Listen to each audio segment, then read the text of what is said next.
உலகில் வாழும் அன்பு தமிழ் உறவு மக்கள் அனைவருக்கும் வணக்கம். அதாவது இங்கே ஒரு சில சுயநலவாதிகள் ஓரளவுக்கு பணம், பதவி அதெல்லாத்தையும் சேர்த்துக்கிட்டு சாதாரண மக்களை நிம்மதியாக இருக்க விடாமல் அவங்களுடைய சுயநலத்துக்கு ஏற்ற மாதிரி நிறைய காம்ப்ளிகேட்டடான ஒரு விஷயங்களெல்லாம் பண்ணிகிட்ருக்காங்க. அதாவது 5ஆம் தமிழர் சங்க பாண்டியன் ஐயா கொஞ்ச நாளைக்கு முன்னாடி பிராமணர்கள் வெளியேறட்டும்னு ஏதோ ஒரு காரணத்துக்காக சொன்னார்.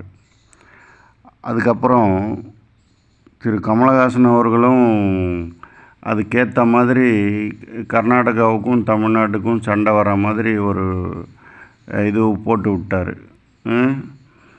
இவங்க எல்லாருமே அவர் ஒரு பக்கம் அப்படி பேசி விட்டது, இவர் ஒரு பக்கம் இப்படி கிளப்பி விடுறது. இவங்கெல்லாம் ஒரு லெவலில் இருக்கிறவங்க, இவங்களுக்கெல்லாம் ஒன்றும் பாதிப்பு வராது.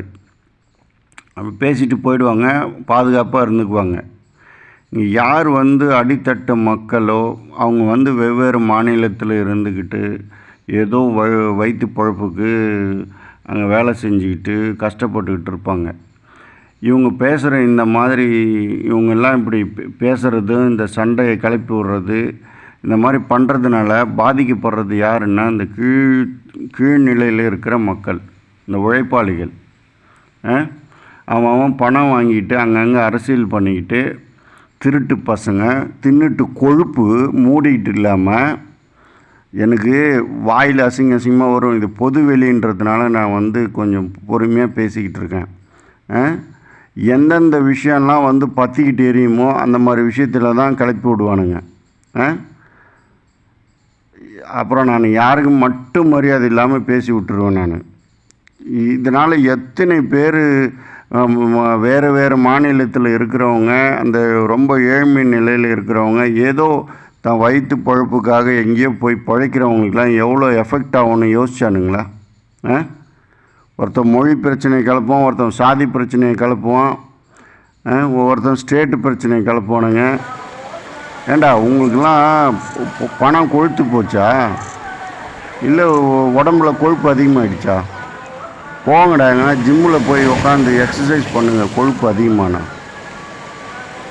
உங்களால் எத்தனை பேர் வாழ்க்கை பாதிக்கப்படுதுன்னு யோசிங்கடா. அவங்களுடைய சாபனெல்லாம் உங்களெல்லாம் எப்படி அடிக்கணும்னு யோசித்து பார்த்துருக்கீங்களா நீங்களா? உங்களுடைய அரசியல் லாபத்துக்காகவும் உங்களுடைய கொள்கைக்காகவும் திமிரு பிடிச்சிக்கிட்டு உங்களெல்லாம் நான் எதால் அடிப்பேன்னு வாயால் சொல்ல முடியாது.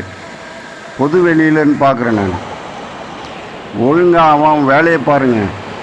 சும்மா ஒரு ஸ்டேட்டுக்கும் பிரச்சனையை கிளப்பி விட்டுட்டு மொழி பிரச்சனை, ஜாதி பிரச்சனை, மண்ணாங்கட்டி பிரச்சனை, ஏண்டா அதெல்லாம் தான் சோறு போடுதாங்க. பிஞ்சிரும் பிஞ்சு மூடிக்கிட்டு அவன் வேலையை பாருங்கணும்.